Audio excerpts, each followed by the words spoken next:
सुप्रभात दोस्तों, माता सरस्वती को नमन और आप सभी का अभिनंदन। चलिए दोस्तों, हम लोग अब तद्धित प्रत्यय की कक्षा देखते हैं। इसके पहले हम लोगों ने इसके पहले के प्रत्यय को पढ़ लिया। इसके पहले कृत प्रत्यय पढ़ा, तो अब दूसरे नंबर पर हम तद्धित प्रत्यय पढ़ने जा रहे हैं। तद्धित प्रत्यय संज्ञा, विशेषण तथा कृदंत आदि अर्थात कृदंत का मतलब प्रतिपादिक शब्दों के साथ लगकर अर्थ परिवर्तन करने वाले प्रत्ययों को तद्धित प्रत्यय कहते हैं। यहाँ कृदंत में ऐसे शब्द आते हैं जिसमें कृत प्रत्यय लगा हो लेकिन वह संज्ञा का द्योतक हो। तो तद्धित प्रत्ययांत शब्दों में कारक और विभक्तियां लगती हैं, क्योंकि यह संज्ञा और विशेषण वाले शब्द होते हैं। विभिन्न अर्थों में प्रयुक्त होने वाले तद्धित प्रत्यय अनेक हैं। बहुत कई प्रकार के तद्धित प्रत्यय होते हैं, जैसे मतुप, वतुप, इनि, तरप, तमप, मयट, अण, ढक, इतच, त्व, तल, यत, थल तथा तसिल। बहुत कई प्रत्यय होते हैं और तो इन प्रत्ययों को हम क्रम से धीरे धीरे देखते हैं एक एक करके। तो पहला है हमारा मतुप प्रत्यय। मतुप प्रत्यय क्या होता है? वाला अर्थात इसके पास है। यह वाला शब्द अर्थ वाला शब्द जो होता है वह मतुप प्रत्यय से युक्त होता है। इस अर्थ में स्वरांत शब्दों से मतुप प्रत्यय का योग किया जाता है। स्वरांत शब्दों से, स्वरांत मतलब जिस शब्द के अंत में स्वर लगा हो, उससे हम मतुप प्रत्यय करते हैं। और यहाँ पर उप का लोप हो जाता है, केवल मत शब्द जुड़ता है। मतुप शब्द का केवल मत ही जुड़ता है, उप जो है वह उसका लोप हो जाता है। तो उदाहरण में देखते हैं कुछ शब्द, जैसे शक्ति में मतुप प्रत्यय लगने पर वह शक्तिमत या शक्तिमान शब्द बन जाता है, तो इसका अर्थ शक्ति वाला हो जाता है। श्रीमतुप, श्री में मतुप प्रत्यय जुड़ने पर श्रीमत या श्रीमान या श्री वाला। धी में मतुप जुड़ा तो वह धीमत, धीमान या बुद्धि वाला शब्द बना। बुद्धि और मतुप शब्द जुड़ने से बुद्धिमत या बुद्धिमान या बुद्धि वाला शब्द बनता है। मतुप की ही तरह वतुप प्रत्यय भी वाला या इससे युक्त अर्थ द्योतित करता है। अकारांत तथा अनेक हलंत शब्दों से वतुप प्रत्यय होता है, अर्थात अकारांत ऐसे शब्द जिसमें अ अंतिम में हो और हलंत व्यंजन शब्द हो, उसमें मतुप प्रत्यय लगता है। शब्दांत या उपधा में अ या आ या म होने पर मतुप के स्थान पर वतुप प्रत्यय लगता है। वैसे तो मतुप प्रत्यय लगता है, लेकिन जब किसी शब्द के अंत में उसके उपधा में अ या आ हो या म हो, तो म अर्थात हलंत व्यंजन, अकारांत या आकारांत मतलब अ या आ, तो वहाँ पे मतुप की जगह वतुप प्रत्यय लगता है। तब मतुप प्रत्यय का वो निराकरण कर देता है। जैसे यहाँ पे उदाहरण दिया गया है, धन में जब मतुप प्रत्यय लगा तो वह धनवत हो गया और अर्थ धन वाला या धनवान होगा इसका। बल में जब वतुप प्रत्यय लगेगा तो हो जाएगा बलवत या बलवान, अर्थात बल वाला। मतुप और वतुप इन दोनों प्रत्ययों से युक्त शब्दों के जो रूप होते हैं वह पुल्लिंग में भवत के समान शब्द के समान चलता है और स्त्रीलिंग में नदी के समान चलता है तथा नपुंसक लिंग में जगत के समान रूप चलता है। इसके बाद फिर देखते हैं हम इनि प्रत्यय। इनि प्रत्यय क्या है? यह भी वाला या युक्त अर्थ में प्रयुक्त होता है। ये इसकी क्या शर्त है? अकारांत शब्दों से इनि प्रत्यय का योग होता है। तो इसके भी चलिए कुछ उदाहरण देखते हैं। उदाहरण में क्या दिया है? गुड़ शब्द में जब इनि प्रत्यय लगता है तो वह गुड़िन शब्द बन जाता है, अर्थात गुड़ी, जिसका अर्थ होगा गुड़ वाला या गुड़ से युक्त। धन में इनि प्रत्यय जुड़ता है तो वह धनी अर्थात धनी शब्द बन जाता है, जो धन वाला या धन से युक्त अर्थ को बताता है। वाक्यों में इनि प्रत्यय युक्त शब्दों का आवश्यकता अनुसार शब्द रूप बनाकर प्रयोग किया जाता है। जैसी आवश्यकता हो वैसा ही इसका रूप बनाकर प्रयोग किया जाता है। जैसे यथा दिया गया है, जैसे गुड़ी जनः शोभते, जितने जो गुड़ी लोग हैं वह लोगों को शोभते हैं, अच्छे लगते हैं, तो यह प्रथमा एक वचन है। गुड़िनः सर्वत्र पूज्यन्ते, यहाँ पर प्रथमा बहुवचन का प्रयोग किया गया है। गुड़ी की जगह गुड़िनः का प्रयोग किया गया है, क्योंकि गुड़िनः बहुवचन का शब्द है और यहाँ बहुवचन के वाक्य में गुड़िनः प्रयुक्त होगा। धनिनः अद्यत्वे अधिकम धनम लब्धम यतन्ते, धनिक ने आज अधिक से अधिक धन प्राप्त करने की कोशिश की।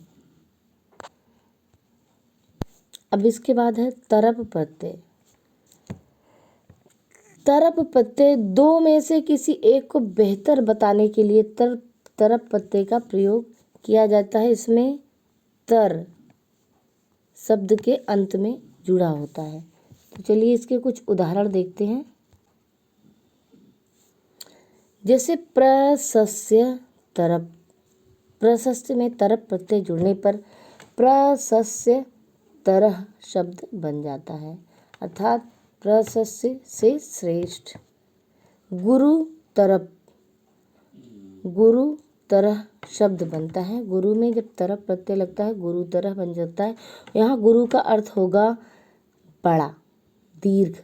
तो गुरु तरह मतलब उससे बड़ा, तुलना के लिए प्रयोग किया गया है। लघु तरप, यहाँ पर लघु तर होगा, अर्थात उससे छोटा, यहाँ पर तुलना के लिए प्रयोग किया गया है। उदाहरण देखते हैं। यथा राम लक्ष्मणयोः रामः प्रशस्य तरः आसीत्, राम और लक्ष्मण दोनों राम से प्रशस्तर हैं। तीव्रतरः मोहन सोहनयोः मोहन पटुतरः, यहाँ पे मोहन और सोहन में दोनों में मोहन पटुतर है, अर्थात तीव्रतर है या तेज है पढ़ने के लिए यहाँ पर प्रयोग किया गया है। अब इसके बाद है तमप प्रत्यय। तरप जो है वह दो व्यक्तियों से में तुलना करने के लिए तमप प्रत्यय लगता है, लेकिन दो से अधिक में से किसी एक की सर्वश्रेष्ठता प्रकट करने के लिए तमप प्रत्यय का प्रयोग किया जाता है। यहाँ पे उदाहरण दिया गया है, जैसे उच्च तमप, उच्च तमः अर्थात उच्चतम, सबसे उच्च। मधु तमप, मधु तमः सबसे मीठा। गुरु तमप, गुरु तमः अर्थात सबसे ऊंचा, सबसे बड़ा। दीर्घ तमप अर्थात दीर्घतम या बहुत बड़ा। लघु तमप, लघुतमः सबसे छोटा। स्थिर तमप, स्थिरतम अर्थात एकदम स्थिर, सबसे स्थिर। इसके बाद फिर है मयट प्रत्यय। मयट प्रत्यय क्या होता है? प्रचुरता के अर्थ में मयट प्रत्यय का प्रयोग किया जाता है। प्रचुरता मतलब जहाँ अधिकता हो। वस्तुवाचक शब्दों में खाद्य वस्तुओं को छोड़कर, वस्तुवाचक शब्दों में जब विकार अर्थ में मयट का शब्द का प्रयोग किया जाता है, यहाँ पे खाद्य वस्तुओं को हम छोड़ देते हैं। तो चलिए देखते हैं इसके उदाहरण क्या है। मयट, शांतिमयट अर्थात शांतिमय। आनंद के साथ मयट प्रत्यय जुड़ने पर आनंदमय शब्द बनता है। इसके बाद है अण प्रत्यय। अपत्य अर्थ में शब्द से अण प्रत्यय का योग किया जाता है। अपत्य मतलब पुत्र या पुत्री के लिए, पुत्र या पुत्री के साथ प्रयोग किया जाता है। यहाँ अण प्रत्यय करने पर आदि स्वर की वृद्धि हो जाती है। जो आरंभ स्वर आदि स्वर होता है उसकी वृद्धि हो जाती है। उदाहरण में जैसे दिया गया वसुदेव धन अण हो गया वासुदेव, वसुदेव अण। यहाँ वसुदेव पिता का नाम है और यहाँ अण प्रत्यय होने पर वासुदेव अर्थात श्री कृष्ण। मनु धन अण अर्थात मानव, मनु से उत्पन्न मनु के पुत्र अर्थात मानव। वशिष्ठ धन अण, वशिष्ठ में अण प्रत्यय जुड़ा तो वासिष्ठ, वशिष्ठ में अण प्रत्यय जुड़ा तो वासिष्ठ अर्थात वासिष्ठ के पुत्र। विश्वामित्र अण वैश्वामित्र, क्यों वैश्वामित्र? क्योंकि यहाँ क्या कहा गया है कि जुड़ने पर आदि स्वर में वृद्धि हो जाती है। पुत्र धन अण अर्थात पौत्र, पुत्र का पुत्र अर्थात पौत्र। कुरु धन अण अर्थात कौरव, कुरु से उत्पन्न कौरव। भाव में भी अण प्रत्यय का प्रयोग किया जाता है, जैसे कुशल धन अण अर्थात कौशल, गुरुधन अण अर्थात गौरवम, शिशुधन अण अर्थात शैशवम, मृदुधन अण अर्थात मार्दवम, लघुधन अण अर्थात लाघवम। यहाँ यथा उदाहरण दिया गया है कि कर्मसु कौशलम शोभनम अस्ति, कर्मसु कौशलम, कर्म कौशल बहुत अच्छा है। जैसे कि अण प्रत्यय भाव में भी प्रयोग होता है, लेकिन भाव के लिए ठक प्रत्यय का प्रयोग किया जाता है। शब्दों में भाव अर्थ में ठक प्रत्यय का विधान किया जाता है। ठक का इक हो जाता है अर्थात ठक प्रत्यय का इक शब्द शेष बचता है। तो उदाहरण जैसे वाच धन ठक, वाच में ठक प्रत्यय लगा तो हो गया वाचिक। यहाँ पे फिर है शरीर धन ठक अर्थात शारीरिक, धर्म धन ठक अर्थात धार्मिक, कर्म धन ठक अर्थात कार्मिक शब्द बनेगा। इसके बाद है इतच, इतच प्रत्यय। इतच प्रत्यय का इत शब्द शेष बचता है। यह सहित या युक्त अर्थ में तारक आदि शब्दों से इतच प्रत्यय का योग किया जाता है।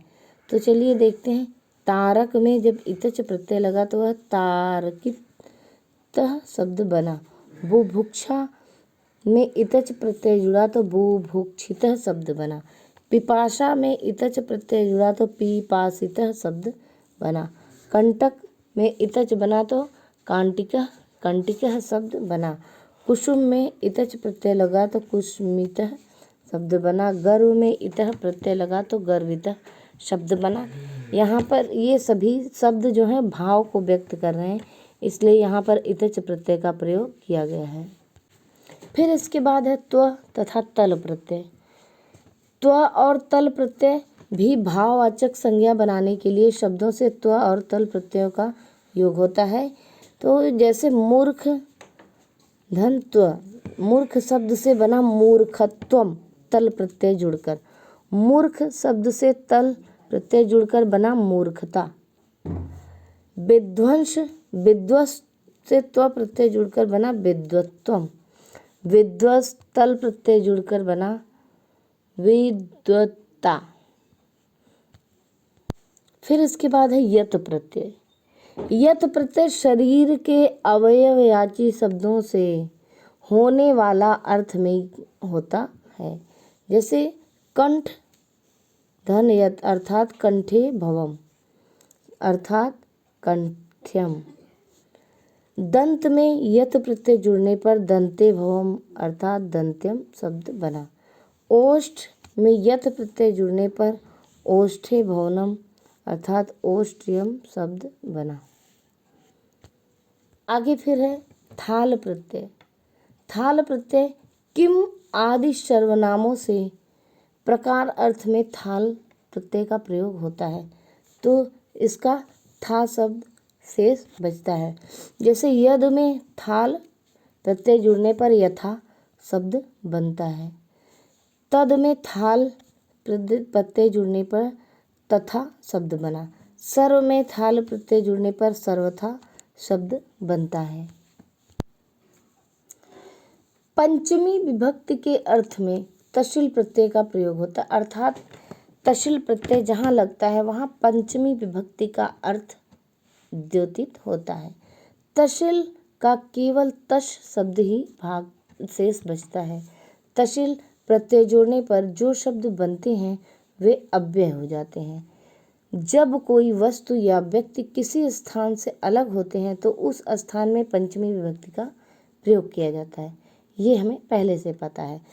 तो यहाँ पर उदाहरण दिया गया, देवदत्तः प्रयागात् काशीम गच्छति।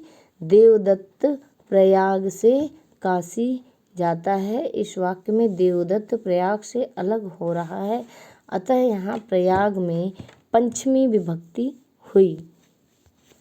चलिए दोस्तों, अब देख लेते हैं पंचमी विभक्ति अर्थात तशिल प्रत्यय के उदाहरण।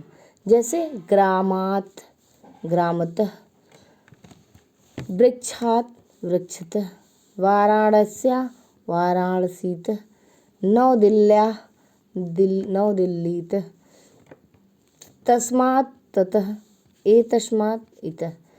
ये हो गए तशिल प्रत्यय वाले शब्द, अर्थात पंचमी विभक्ति के जो प्रत्यय होते हैं। जैसे ग्रामात् तो तशिल प्रत्यय लगने पर हो जाएंगे ग्रामतः। वृक्षात् में जब तशिल प्रत्यय लगेगा तो हो जाएगा वृक्षतः। वाराणस्या में जब तशिल प्रत्यय लगेगा तो हो जाएगा वाराणसीतः। नवदिल्ल्याः में तशिल प्रत्यय लगने पर नवदिल्लीतः। और तस्मात् में तशिल प्रत्यय जुड़ने पर ततः शब्द बनेगा। तस्मात् से तशिल प्रत्यय जुड़ने पर इतः शब्द बनेगा।